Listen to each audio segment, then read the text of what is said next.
Hazme un corazón de barro, rompe el corazón de piedra, dale las vueltas que sea,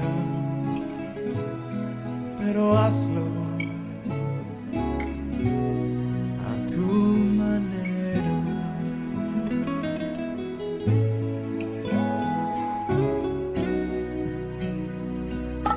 Dame un corazón sencillo, hazme un corazón como el tuyo. Paz y bien, queridos hermanos y hermanas, sean bienvenidos y bienvenidas nuevamente a este segmento donde compartimos la palabra de Dios, donde reflexionamos juntos acerca de la importancia que es amar, servir y seguir a Dios.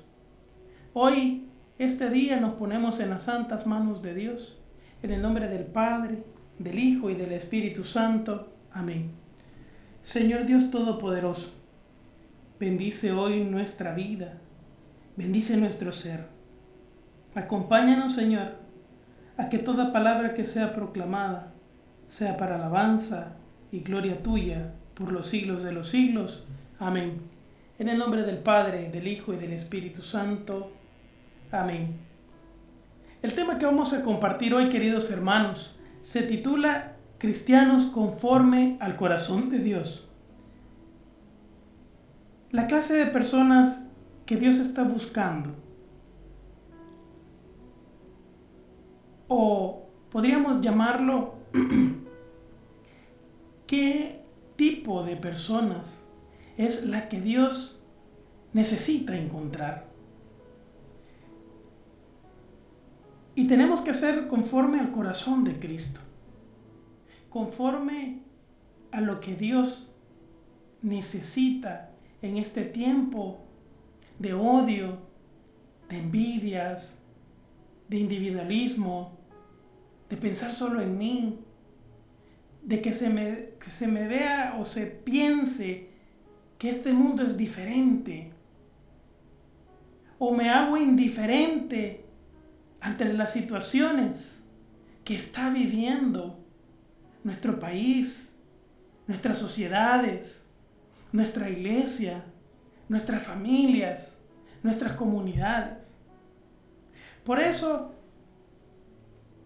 necesitamos nosotros cristianos que sean conforme al corazón de Dios. Y la primera característica que vamos a encontrar es que Dios está buscando verdaderos adoradores. Adoradores en espíritu y en verdad. Y para eso vamos a leer el libro del Evangelio según San Juan, capítulo 4, versículo 23 al 24, y dice: pero llega la hora, y estamos en ella, en que los verdaderos adoradores adorarán al Padre en espíritu y en verdad. Entonces serán verdaderos adoradores del Padre, tal como Él mismo los quiere. Dios es espíritu, y los que adoran deben adorarlo en espíritu y en verdad. Palabra del Señor.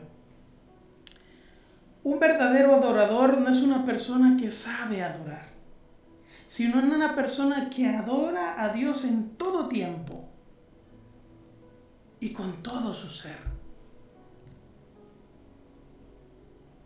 Por eso, nosotros, en la situación de vida que nos podamos encontrar, con las dificultades que nos podamos enfrentar día a día, cada segundo, cada instante, con las penas, con el sufrimiento,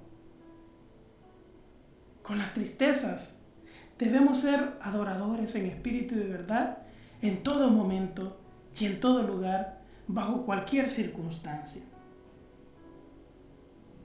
Jesús decía en San Mateo capítulo 15, 8, nos dice: este pueblo me honra con los labios, pero su corazón está lejos de mí. Muchas veces nosotros nos acostumbramos, queridos hermanos, a hablar, a interpretar, a decir yo soy católico, yo creo en Dios, yo busco a Dios. Pero lo decimos del diente al labio, pero no lo vivimos en el corazón. No adoramos a Dios desde lo profundo del ser. ¿Y cómo se nota que una persona adora a Dios? Porque cuando adoramos a Dios en espíritu y en verdad, empezamos a tener cambios. Empezamos a transformar nuestra vida. Empezamos a ser mejores personas. Aprendemos a callar. Aprendemos a buscar siempre la verdad, la justicia, el amor, al compartir con otros, con los más necesitados, inclusive con aquellos que aún no son compatibles conmigo. Vamos caminando paso a paso y nos vamos dejando transformar poco a poco. Esos son los verdaderos adoradores. Y de esa gente necesita Dios. Que el sufrimiento, que la pena de un país, de una sociedad, de una comunidad que está pasando sea mi dolor. Que denuncie el mal que está pasando, las injusticias que pasan. Y que me sienta conmovido con lo que se está viviendo. La segunda característica importante es que Dios está buscando cristianos de verdad. Personas que cumplan su palabra. El libro de Proverbios, hermanos, capítulo 20, versículo 6 nos dice: muchos se dicen ser fieles amigos, pero ¿quién podrá encontrar uno realmente digno de confianza? Y es que para hablar cristianos de verdad, tenemos que vivir en la verdad. Y la verdad es Cristo.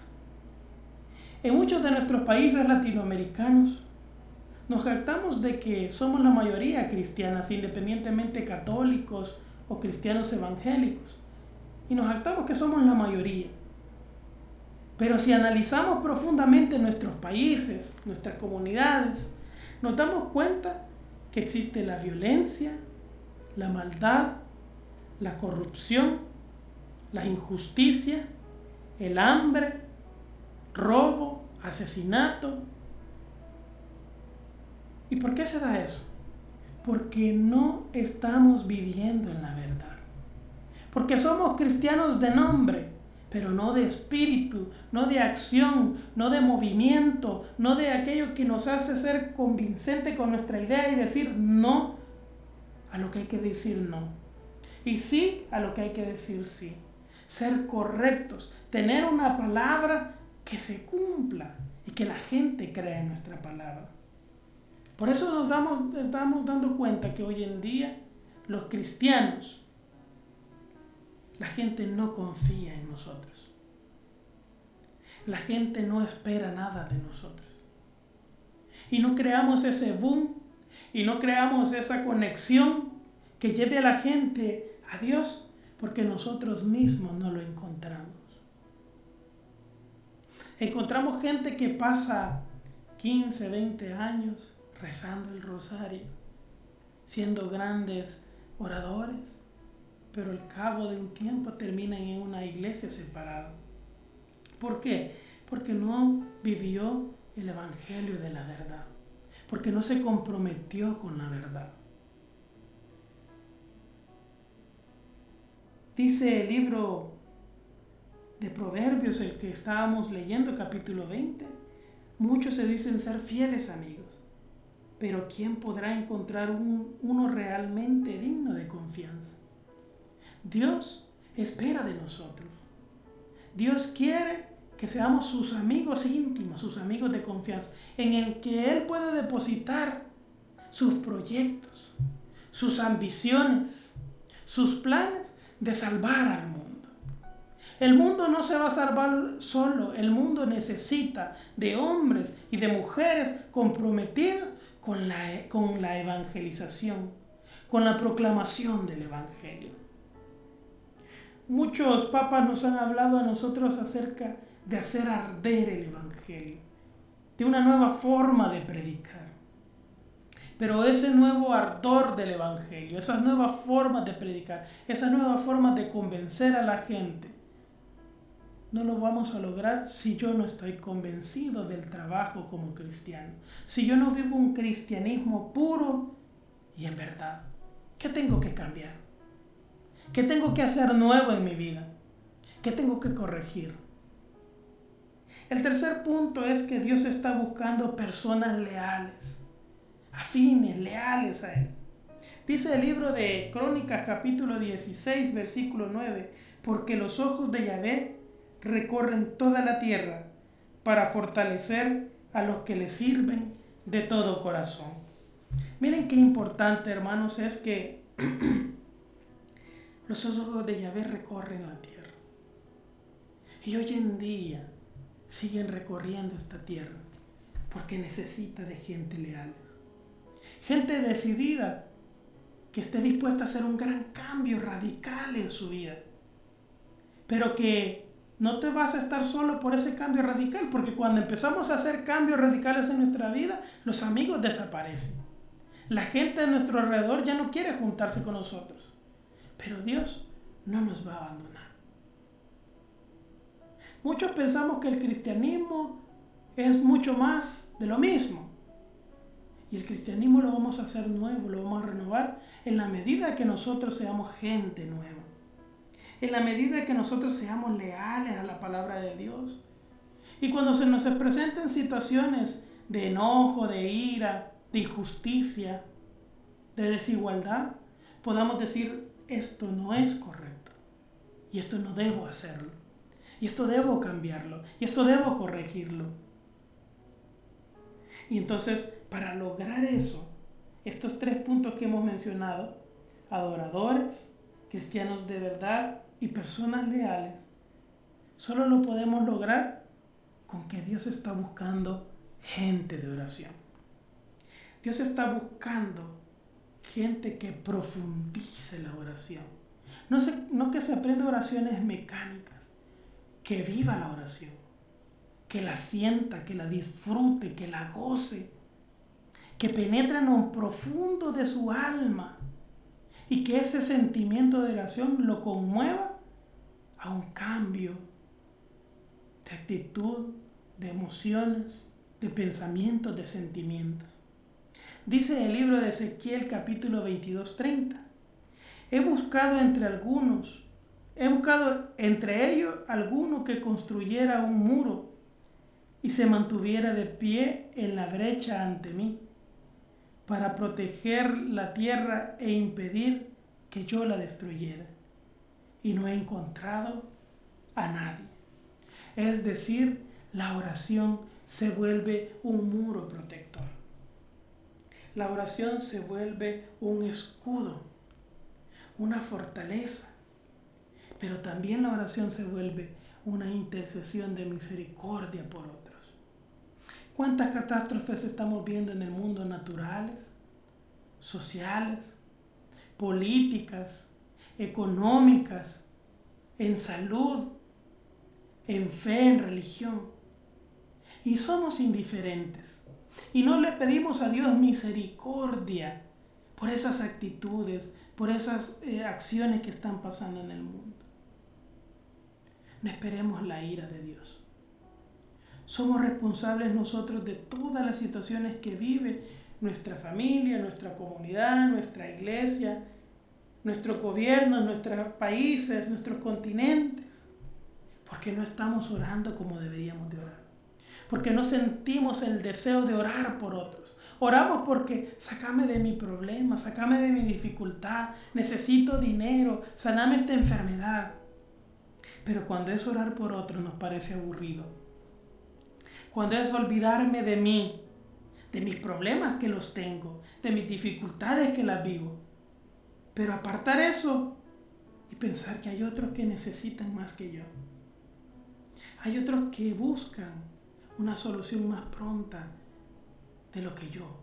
Hay otros que se les ha acabado la fuerza. Hay otros que no pueden más. Y hay que orar por ellos.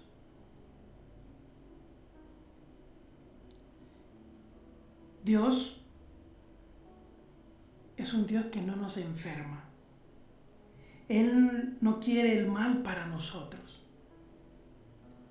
Él ha establecido, hermanos, leyes espirituales para que en su misericordia, en su amor,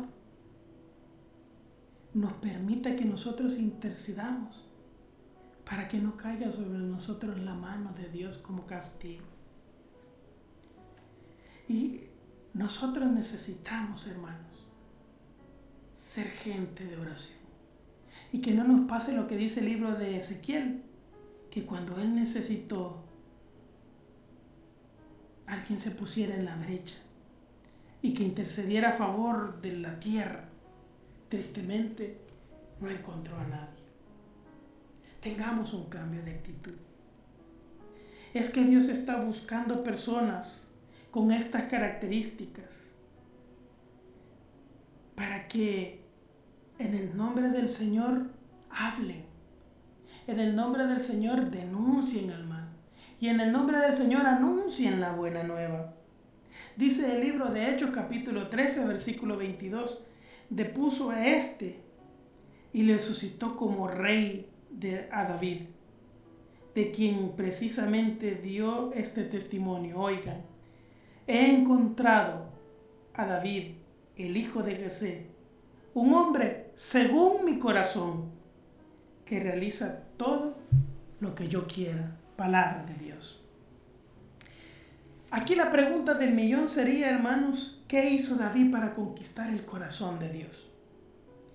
¿Qué tuvo de especial David para que el modelo de adoración de Dios, que quiere que nosotros sigamos igual que David, hiciera que Dios lo usara, lo llamara, lo transformara y lo hiciera un rey?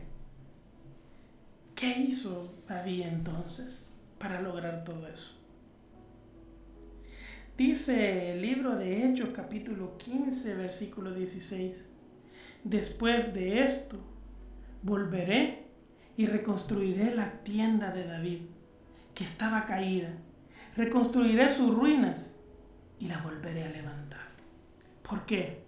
Porque David era un hombre de oración, un hombre de adoración profunda, un hombre que tenía una conexión directa con Dios, un hombre que a pesar de las faltas, que a pesar de las derrotas, que a pesar de los errores, confiaba, lloraba, se hincaba y adoraba a Dios.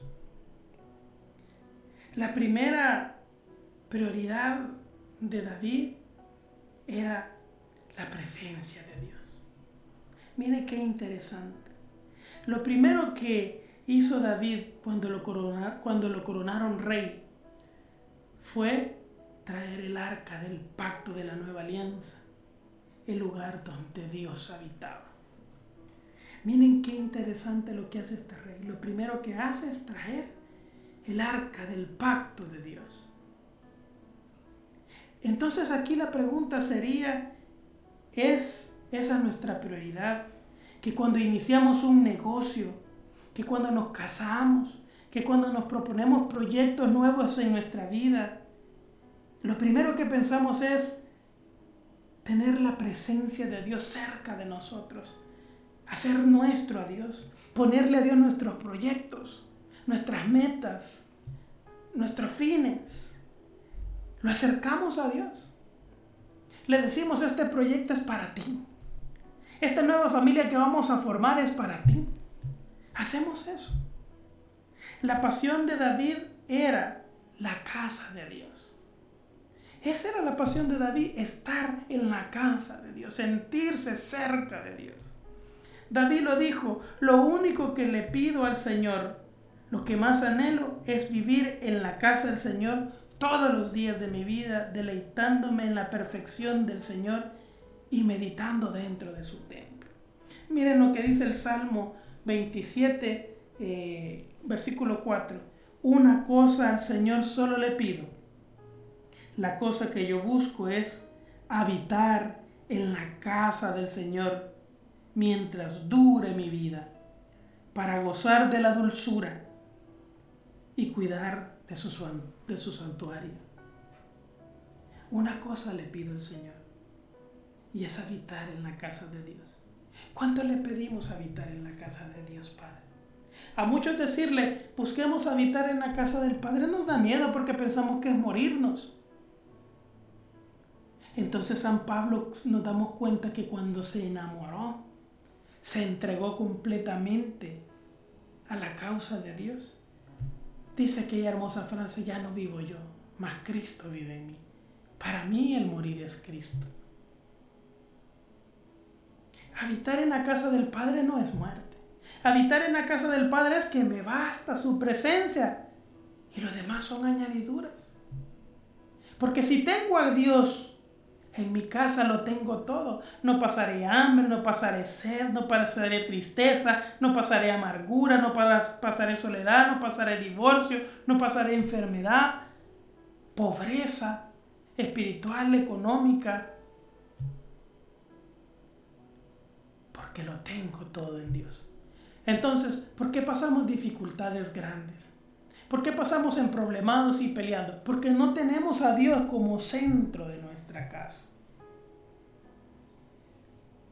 Es pasión por la casa, no por una parte de la casa lo que David sentía.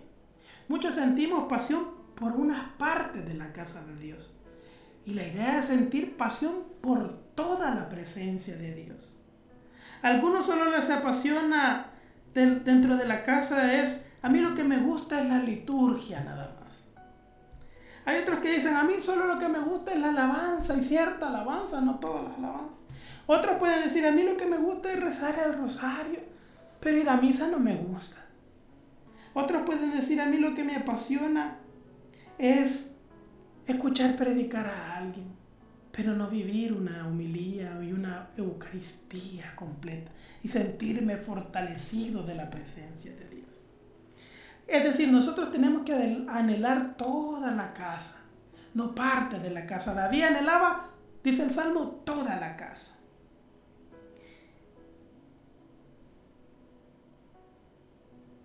Porque entonces cuando anhelamos toda la casa, entonces cuando nos encontramos con ese Dios vivo, Dios, cuando David sintió ese anhelo de habitar en toda la casa, Dios se sintió atraído por David, porque su pasión era la misma que él tenía. Nosotros nos sentimos atraídos por las personas que tienen la misma pasión que nosotros. Y lo mismo seduce a Dios con nosotros. Nosotros nos sentimos compatibles, hermanos, con otras personas que son afines a nosotros. Y nos agrada estar compartiendo con personas que son afines a nosotros. Pues a Dios le agrada compartir con personas que son afines a Él, que buscan sus mismos metas, sus mismos objetivos, que es salvar al mundo. Si queremos conquistar, hermanos, el corazón de Dios como lo hizo David, nuestra vida debe girar alrededor de la iglesia, alrededor del pensamiento de Dios. Si buscas cambiar de trabajo, lo que busco es acercarme a Dios. ¿Tendré más tiempo para Él? ¿Podré ir a misa entre semana? Pero muchos queremos cambiar de trabajo por querer cambiar de trabajo, porque mejorar la economía. Pero nunca pensamos, busco un trabajo que no me consuma tanto tiempo, porque quiero ir a misa un día a la semana, porque quiero ofrecerle ese día al Señor. Por desdicha, muchos nos alejamos de Dios, porque en el nuevo lugar donde vamos a estar, no consideramos si va a estar cerca de una iglesia, un grupo de oración, una comunidad donde yo pueda participar. A veces Dios usa las promociones en los trabajos para darse cuenta de cuán leales somos, si nos interesa más el trabajo o nos interesa también su presencia. Muchos ni damos gracias en las ocasiones que hemos recibido una gracia de Dios a través del trabajo. David tenía un corazón de servicio. Miren, esta es una de las características tan grandes de David. La primera vez que la Biblia menciona a David lo encontramos cuidando ovejas. Estaba sirviendo. Sin embargo, lo importante no solo es servir, sino nuestra actitud y lo que hacemos mientras servimos. ¿Cómo lo hacemos? Con alegría, con esperanza, con ver que otros con nuestro servicio les está yendo bien. Es más importante el tiempo de preparación que el tiempo de la popularidad. Durante 30 años Jesús se preparó para 3 años de servicio. Pero las palabras de su padre cuando se bautizó demuestran que él lo hizo en secreto y lo conquistó. Y por eso le dijo: tú eres mi hijo amado en el que tengo mi complacencia.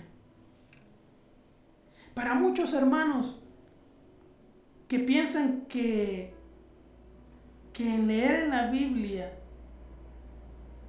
o leer la Biblia cuando vamos a predicar o tomar clases de música cuando empezamos a cantar, o creemos que somos los mejores orando, rezando en la liturgia dominical, nos damos cuenta, hermanos, que esto no es nada si no está el centro de Dios, si no cantamos para Dios, si no cantamos para que otros se conviertan, si no predicamos para convertirme yo con mi testimonio y lograr que otros se conviertan, que otros vean el cambio de actitud, no lo bonito que predico, sino cómo ha logrado Dios transformar a este ser que es duro, que pecador,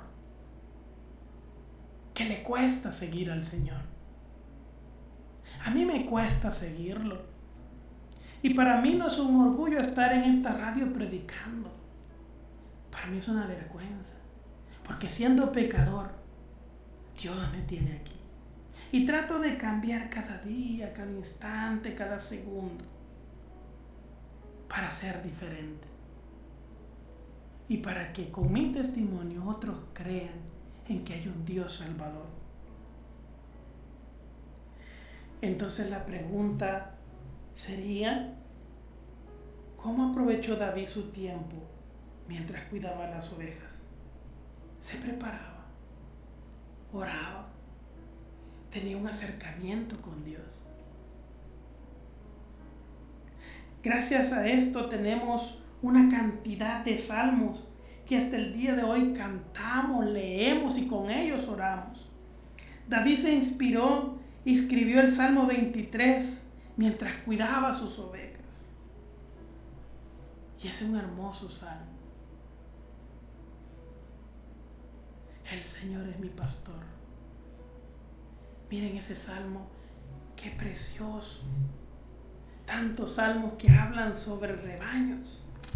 Tantos salmos que hablan, hermanos, sobre que Dios es el que cuida, el que protege, el que da vida. Y no era Él el que cuidaba las ovejas, era Dios. Él solo las pastoreaba. Él solo las hacía el trabajo que Dios le había encomendado. Dice el Salmo: Yahvé es mi pastor y nada me falta. En verdes pastos me hace reposar y me conduce a fuentes tranquilas. Allí repara mis fuerzas, me guía por cañadas seguras, haciendo honor a su nombre. Aunque fuese por el valle tenebroso, ningún mal temería, pues tú vienes conmigo, tu vara y tu cayado me sosiegan. Y ahí sigue el Salmo. Miren qué interesante es David. David tenía un corazón de servicio. Y nosotros, hermanos, tenemos ese corazón de servicio. Sería entonces de leer el libro de Primera de Samuel, capítulo 16-18. Y dice: hace poco vi, y así identificaron a David, hace poco vi a un hijo de Jesé, el belenita, que sabe tocar, es valiente y hábil, para la guerra, agradable para conversar, de buena presencia, y es muy favorecido de Yahvé. Mire todo lo que logró David en sus años de preparación. Sabe tocar, es valiente, hábil para la guerra, agradable para conversar, de buena presencia y muy favorecido de Yahvé. Miren qué interesante. David se convirtió en una persona atractiva para muchos, hasta para el rey. David fue un hombre que venció sus temores, sus complejos, su timidez y llegó a tener una buena presencia. Era hábil para la guerra, para los negocios, para la administración, para cantarle a Dios, para crear poesía. Y sabía cómo expresarse ante la gente y ante Dios.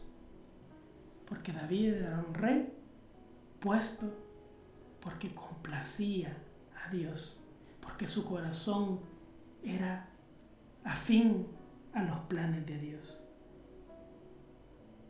Y aunque David llegó a ser rey, nunca dejó que su corazón de siervo dejara de amar a Dios. No importa el puesto que tengamos, no importa las dificultades que tengamos, no importa si nos va bien o nos va mal. Oremos, meditemos, reflexione, escriba lo que usted quiere hacer con su vida. Eso le va a ayudar mucho. Porque en la medida que usted profundice en usted, Dios va a ir transformando su ser y lo va a convertir en valiente, en hábil guerrero, en agradable para conversar, en tener buena presencia. Pero sobre todo será un favorecido de Yahvé. ¿Qué quiere decir favorecido de Yahvé? Que Dios va a estar con usted en las buenas y en las malas. Por eso no tenga miedo. Por eso no se rinda. Por eso luche. Y aunque parezca que está perdiendo la batalla, no va a perder la guerra. Porque Dios está con usted. Usted es un favorecido de Dios. Y Dios lo cuida y lo protege. No se rinda. Y como dice el Salmo 23, Yahvé es mi pastor y nada me falta. Paz y bien a todos. Que Dios los bendiga, hermanos y hermanas.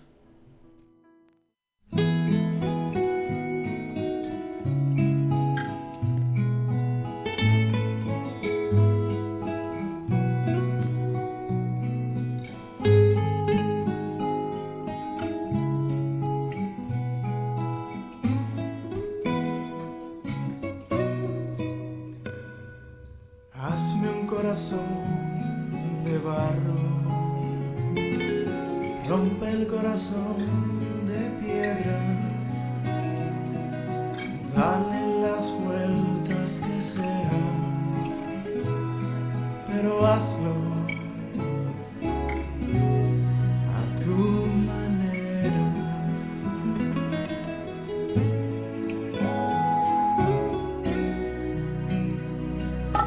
Dame un corazón sencillo,